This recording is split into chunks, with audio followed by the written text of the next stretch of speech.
नमस्कार, स्वागत है आपका विंध्य भारत में। मैं आपके साथ साक्षी गुप्ता। आइए बढ़ते हैं खबरों की। छत्तीसगढ़ के रायगढ़ जिला मुख्यालय से लगे कोसम नारा गांव का बाबा धाम लोगों के लिए आस्था का केंद्र बना हुआ है। बाबा सत्यनारायण पिछले 25 सालों से एक ही जगह पर बैठे हुए हैं। यहां पहुंचने वाले लोग उन्हें भगवान मानते हैं। अब लगातार उनकी ख्याति बढ़ती जा रही है। प्रदेश ही नहीं, देश भर से लोग अब उनके साथ जुड़ रहे हैं। बाबा ना तो किसी से कुछ बोलते हैं, ना ही कभी अपनी जगह पर से उठते हैं। यह अपने आप में ऐसा चमत्कार है कि लोग दूर दूर से बाबा के दर्शन करने पहुंचते हैं। सत्यनारायण बाबा देवरी डूमरपाली नामक गांव के मूल निवासी हैं, जिनका जन्म 12 जुलाई 1984 में हुआ था। इनके पिता का नाम दयानिधि और माता का नाम हंसमती है। माता पिता ने बालक का नाम हलधर रखा था। उनकी माता ने बताया कि सत्यनारायण बचपन से ही भगवान शिव के भक्त थे। वे गांव में स्थित शिव मंदिर में 7 दिनों तक लगातार तपस्या करते रहे। 16 फरवरी 1998 को हलधर घर से स्कूल के लिए निकले और अपने गांव से लगभग 18 किलोमीटर दूर कोसम नारा गांव में तप करने बैठ गए। इसी दिन से बाबा एक पत्थर को शिवलिंग मानकर अपनी जीभ काटकर शिव तपस्या में लीन हो गए।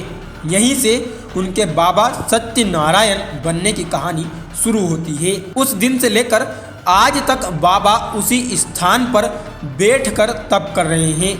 सत्यनारायण बाबा की मां बताती हैं कि उनके 2 बेटे हैं और 1 बेटी है। सबसे बड़ा बेटा सन्यासी बन गया है। छोटा बेटा खेती किसानी कर परिवार चलाता है।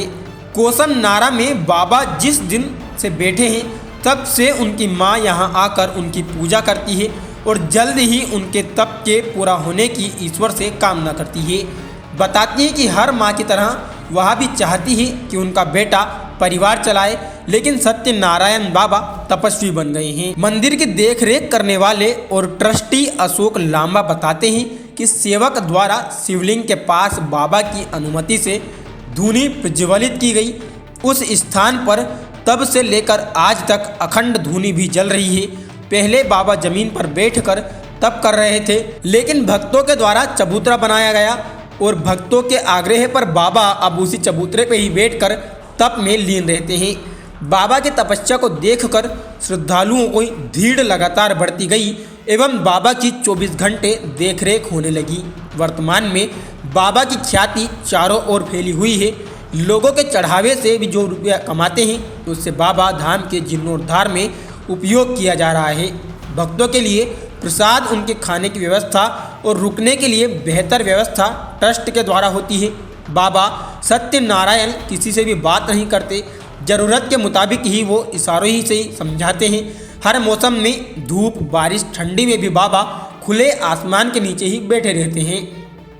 यहाँ हर साल लाखों लोग बाबा के दर्शन के लिए आते हैं। सावन हो या महाशिवरात्रि, यहाँ पर भक्तों की भारी भीड़ साल भर लगी रहती है। छत्तीसगढ़, उड़ीसा और अन्य राज्यों से आए लोग बताते हैं कि उनके चमत्कार के बारे में वह सुने हैं और उसी को देखकर लोग उनके पास दर्शन के लिए आते हैं। कहते हैं कि इनके दर्शन करने से सारे दुख दूर हो जाते हैं।